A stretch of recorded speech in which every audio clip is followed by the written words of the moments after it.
What's up, everybody? It is I, the JUICEman3941. Welcome to this episode of the Gaming Roundtable, episode 7. I know I haven't done a video in a while. A lot of it has to do with busy with the holidays, trying to get over this terrible sinus infection that I caught. So my voice is still a little janky, so I apologize for that. So if it cracks a little bit, that's apparently why. Please pull up a seat if you're able, and have a cold one if you must. But here's the deal here. This is The Crew 2, and this is episode 7, entitled The Crew 2, What Happened? Now, I don't know if anyone actually, if you all have ever played the original Crew. It was the little racer that improved itself over the lifespan of the game, and it is still people playing it today. It had two expansions. The wild run and calling all cars, which added, like, we'd be able to play cops and different things like that. The Crew 2, however, I was very excited for, because I really got into the Crew. Little things that I liked about it was the fact that each individual car you had to level up. You would do different things like slalom or speed trap stuff and different things, jumps, and you could actually, level up every car individually, one at a time. Parts weren't shared across the cars and things like that. And it had this pseudo, it's not the exact size of the United States, but it was the United States, and different landmarks, and it just was a racing game that I really enjoyed. Now, the story was kind of a Fast and the Furious kind of clone, but nevertheless, the game was still a lot of fun. Yeah, I really enjoyed it. I felt the progression was solid. I felt that the AI in the game was, while it didn't have the severity of the rubber banding that's in Crew 2, which I'm going to talk about in a minute, but it was decent AI sometimes, and you were able to win races, and I was able to progress through the story. The cars were decently priced. You did earn in-game currency. You could drive around and find hot rod parts and create a whole hot rod, and it just had some good customization for the vehicles, and the Crew 1 to me was a game that just over time, it just got better and better and better with the stunt track stuff that you can go to, the fast travel system or waypoint system that's done in the game. They just did a good job with, no matter, as long as you had drove and got rid of the fog of war, so to speak, then you could just instantly fast travel to a location, and that was really nice. The Crew 2. Now, first of all, I want to say this right now. The Crew 2 has amazing graphics. There is some beautiful looking stuff here. The cars look amazing. You can sit here, look at this. I mean, the models are beautiful. Everything is just well detailed, polished, shine. The inside of the cars look great. The Crew 2 adds boats and planes. The boats look good. This is my power boat here that I have. It's the starting one you get. It's a nice looking thing. You can walk around your garage here. Of course, I have other vehicles than this as cars. And then my aeroplane, of course, which you're seeing right here, because there's planes, and you can seamlessly transform them on the fly. Customize is really nice because you can download skins and stuff. A lot of them are just basically free. People upload stuff. It's really, really cool. So you can do that and walk around. So I'm going to stay right here and talk a little bit about the game. But the funny thing about the Crew 2 is Ubisoft, who is the publisher of the game, iRetire, made it. Do you know that this game is 50% down in sales from the original game? And I don't think it was something they intended. The game's not that old. It's less than 6 months old. It's been out just for a few months. And I don't think they intended the game. I think they intended the game to sell a lot better than it did. But the game has a lot of problems that hold the game back from being a better experience than the original, which is kind of crazy. I'm gonna go ahead and get in my car here, and to hit the hold to drive here, and it's gonna take me outside to this outside my garage. A lot of the things that the game, I think, has a problem with, and there, like I said, you can look both ways. I mean, the camera is fine. It has all the cameras from the original, which is nice. the sound effects in the game, although I have to turn the volume down or it will overpower my voice on the microphone. This is a beautiful thing. You can sit there and switch right to your plane, which is beautiful, and you can just do stuff in your plane right off the bat. I love that aspect. They usually put it in this camera. It's just easier to fly, you know, and do things. And then of course I can switch right to my boat. I love this aspect of the game. It's just so well done. You know, of course you got your different cameras. You got your cockpit mode, which is also nice. It's just so beautiful to race along the water and then switch right back to your plane. You know, if you want to, you know, maybe do this, air drift, get a little closer to the road, and then, you know, get down low, and then, boom. As long as you're in the air and near the road, it'll put you right back on the road. It's nice, and switch back. The game is beautiful. I'm driving around Florida. It is much better looking than the original. They did a good job on the weather effects, the rainy, the winding road. The controls are solid. It's definitely an arcade racer. It is not a realistic racer. It does have some realism elements. So I just want to kind of talk about that. Here's this keys escape thing where you got to do, where, you know, this thing chases you. This is one of the events that was in the original Crew, and you have to get farther away from this red dot, which I'm not going to get because, you know, I messed up, and I'm going to retry it though, because I know if I didn't hit the side I would have got it. So I'm just trying to go ahead and barrel here and try to get past it. Every time you do an event like this though, sometimes it does fast forward the time like that, and so you're basically just trying to do this keys escape from in the Florida Keys. And they just did a beautiful job with the weather effects, fog effects, rain, all that stuff. So see, I just cleared the objective, which is fine. And as long as you clear that, that's fine. And there we go. And you're going to see here where I get the 250 there on the side is you go from famous to star. This is your progression, and of course I earned in-game cash, and I also earned a part there for my vehicle, motor core parts. So what you do is to equip that, and I'll show you this. You hit options, which goes straight to your cars. I got a performance there. I got a motor code part. Now it's 126. It levels your car, which is nice, and which is pretty cool. But I will say this, where you don't really level every individual car. You can actually, as long as it's a car within the same category, you just equip the same parts. You can take the parts off one and put it in the other. And I feel like that's one of the things that I dislike about the game. I miss being able to take every individual car and level them up. Nevertheless, you still, you know, it's still fun to drive around and do all of that. But the game has a lot of problems, and I'm going to get into them.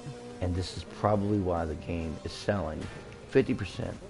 It sold 50% less than the other game. So let me go in here and get to my water. Okay, wait a minute, I crashed. I was going to switch to boat real quick. I just had to slow down a little bit. Switch to boat, get in the water. The thing is, with the Crew 2, there's many factors that really hold it back.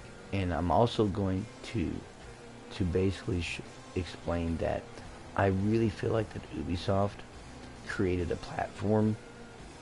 They didn't really make a video game. Well, they didn't publish with I Retire, but I Retire, along with Ubisoft telling them what they need to do or what they don't need to do, they essentially made a platform for making money. And this is some of the problems with the game. So one of the biggest problems the Crew suffers from, the Crew 2, is the fact that the Crew 2 has some of the worst rubber banding AI I've ever seen in the game. It's far worse than Need for Speed 2016's rubber banding, which was really bad, and they eventually patched it to the point where it's not so bad, it's more tolerable. It's still bad, but it's tolerable. You can win some races. The Crew 2 is very deceptive when you first load the game up. And what I mean by that is, the first boat race you do, the first plane thing you do, the first motorcycle thing you do, the first street race you do, you're going to win that. You're going to win that with little to absolutely no problems. the computer, it's not going to do any, it's just not going to do anything. You're not going to even have an issue with it at all. You're going to beat those computer players, no problem. But when you get to the very next few races, when you start to actually progress through the story, and the game doesn't really have a story. They call it a story, but it doesn't have one. And I'll get into that in a minute too. You don't, nope, went right into land there. Oh, went right there. Oh, still going through the land and onto a tributary river. That's when you have fun. That's when you have fun with that. Now these photo ops, by the way, I'm gonna get into that. Why you should also use the photo op mode, and I'm gonna show you how to do that. But the AI in this game is so bad. I mean, it's really, really bad, and I mean bad to the point where it's not a pink flamingo, but you can only go so far before it stops you. But it's so bad, to be perfectly frank, that winning a race, to be perfectly frank, is no, I said that a lot, is almost next to impossible. You have the computer will literally makes no mistakes. They make no mistakes. They literally don't do anything. They never make a mistake. Here we go. See, I take a picture. I'll show you this. See how on the side it turned green? And there's a reason why you want to do this picture stuff. You want to click. I usually upload it, share the photo, but you do these little moments, and it actually garners you followers. It actually garners you money. Look, I got 2,000 followers and 15 grand just for taking a photo. Do you know that you earn more followers, practically more follows, and you earn more followers and more money than literally some of the races that you do, which is the meat and bones of the game. So you mean, and my character currently is considered famous. So let me do this real quick. Let me go to, actually, let me do this real quick. I'll show you what I'm talking about. So, go to these options, and again, I'll get back to this whole thing. If I go to my pilot, my news, I go to my pilot, this is me. You have rankings where it says I'm famous. Okay, I didn't race. I was in the second one, because the first one's easy to get. And I think the first one is like you're known or something. Excuse me. I barely have done any races, but last night I did 45 minutes of photos and just took photo ops and literally made myself famous and got all that money to actually just not racing the game, taking photos of animals or Mount Rushmore or something they wanted you to do. So you mean to tell me you designed a game to where you can earn money and you can earn followers, which is your progression, without actually physically racing? Like, I actually have progressed in a racing game without having to do any of the races.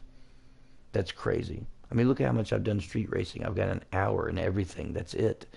Not only that, your rubber banding AI is so atrocious. And people are complaining about it on YouTube. They're complaining about it in forums. Ivory Tower, you literally, and Ubisoft, you designed a game to where when you're racing, if you make even the slightest mistake, you take a turn a little too sharp and you slow down, maybe you took it too wide and the computer's up ahead, maybe you're in a boat and you kind of clip a buoy, barely clip a buoy, which just barely slows you down, or if you're in a car and you're starting to drift and you just kind of slightly overturn, or maybe you're in your whatever you're doing. If you make the slightest error, you will not win the race. You will actually physically lose the race. The computer races perfectly and flawlessly. They never make mistakes. I've never seen them once go off the road. I've seen them driving a Mustang GT Fastback and in a muddy road, and was able to take that turn like it was flawless, like it was perfectly. You're talking about the new fastbacks with rear-wheel drive, and you didn't fishtail going 90 miles an hour. Get the fuck out of here. You can't make a mistake. If you do, you will lose that race. The AI will stay up ahead.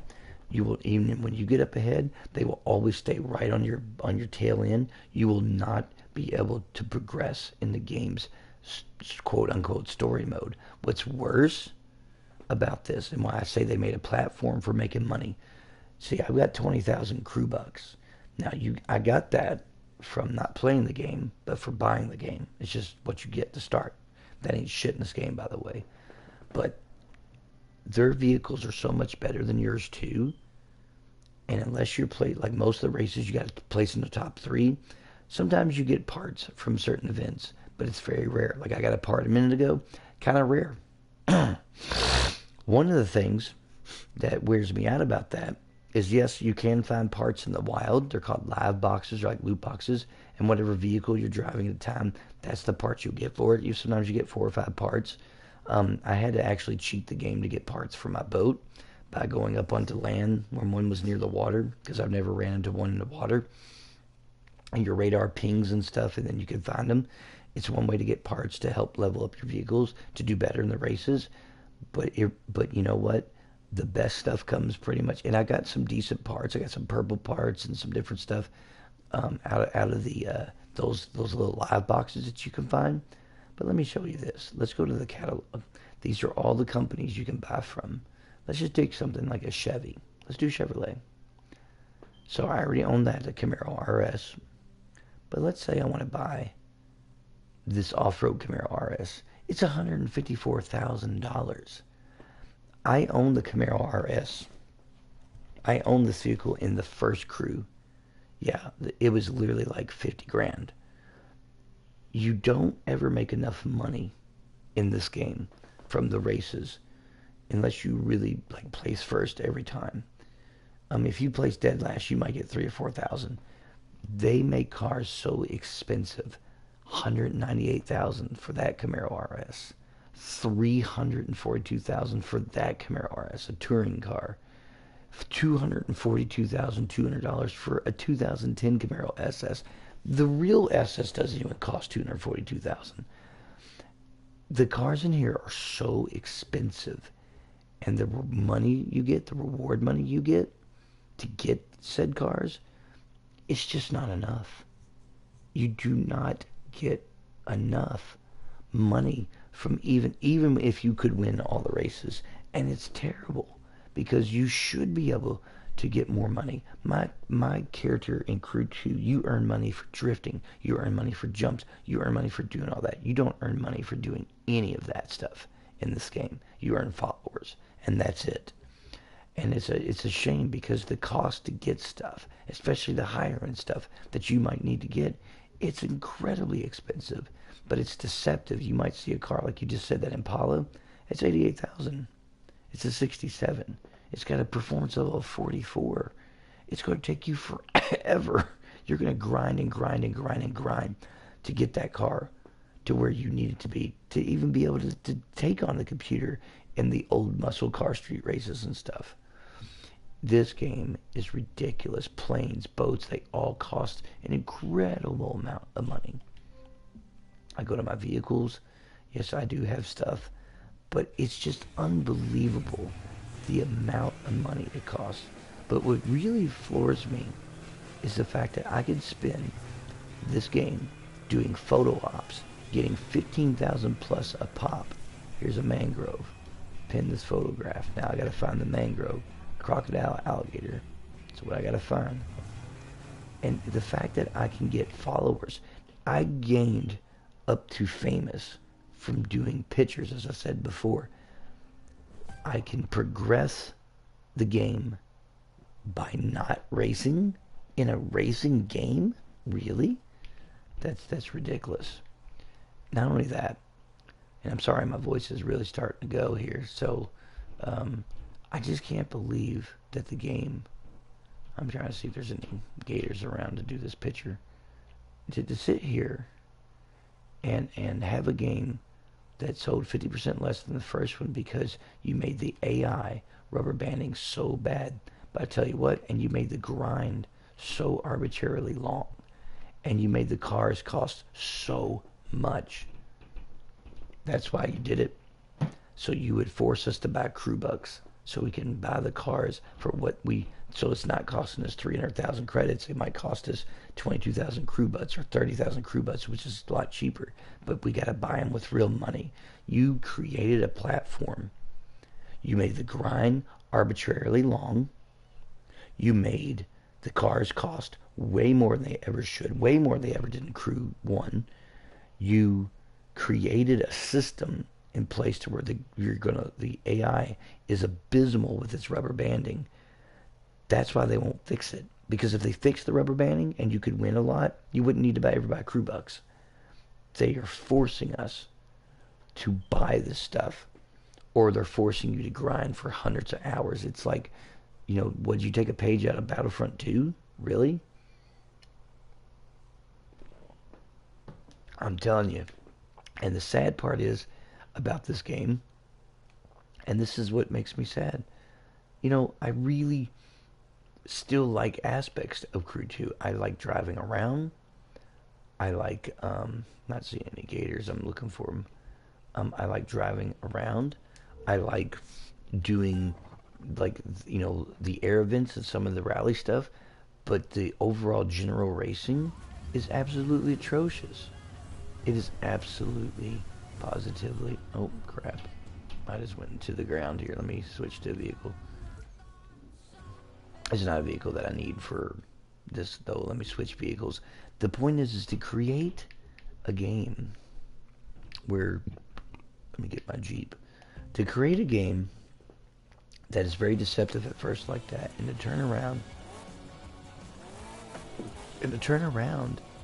and make the grind so long. It might take you hours and hours, or losing the same race over and over because you just couldn't give us, you couldn't make the progression like you did the first Crew. You had it right in the first Crew. It goes to show you that because the other one sold well, you all saw the opportunity. You thought, I bet you I bet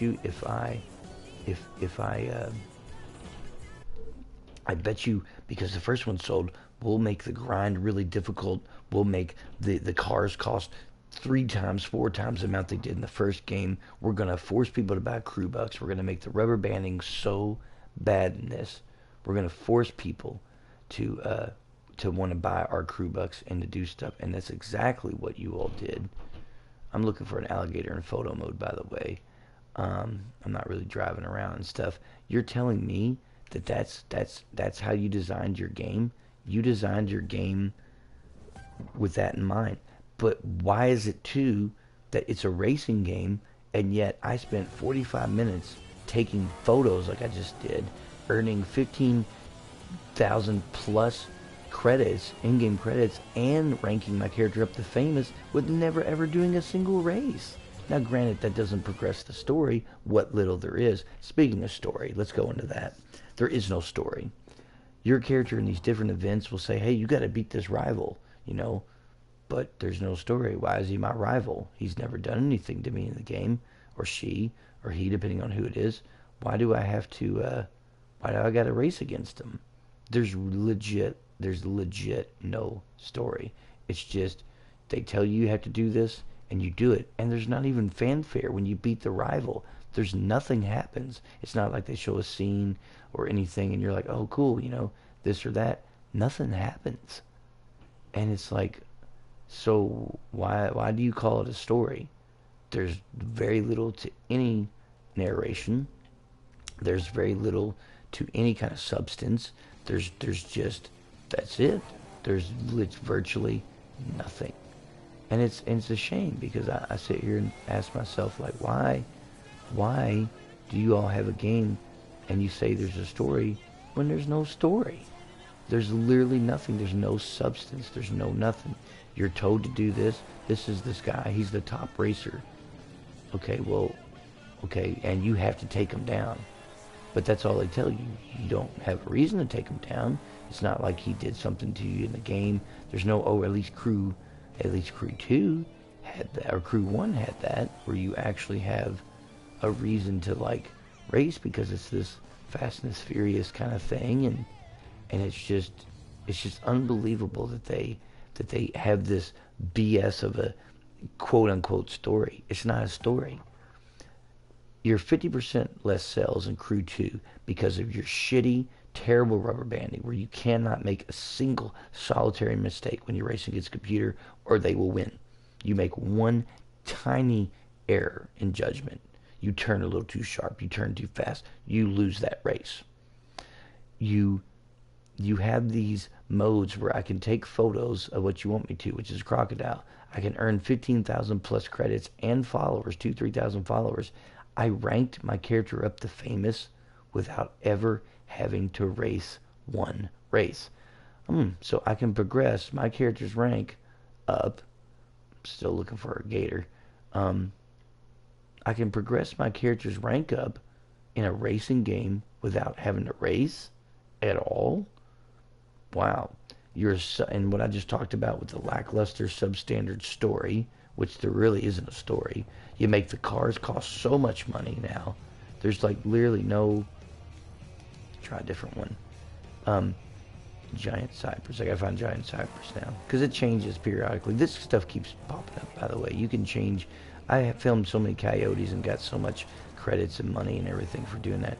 You're telling me that I can that this is why, and you wonder why. You wonder why your game just didn't sell.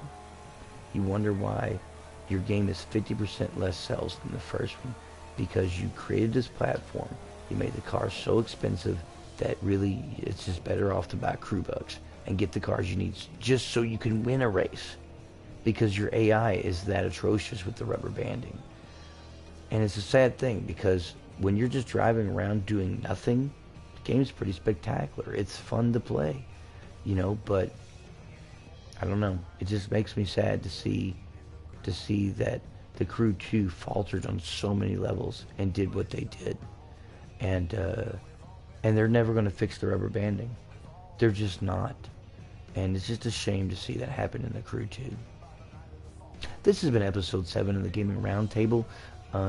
This is the Crew 2, like, what happened, name of this episode. Please like that.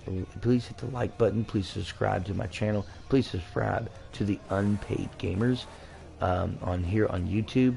I want to thank you all for joining in. Those who have joined in or left. This episode is all about the Crew 2 and some of the missteps they took and why the game is selling 50% less than the other game. I want to thank you all for tuning in. And as always, gamers, good gaming.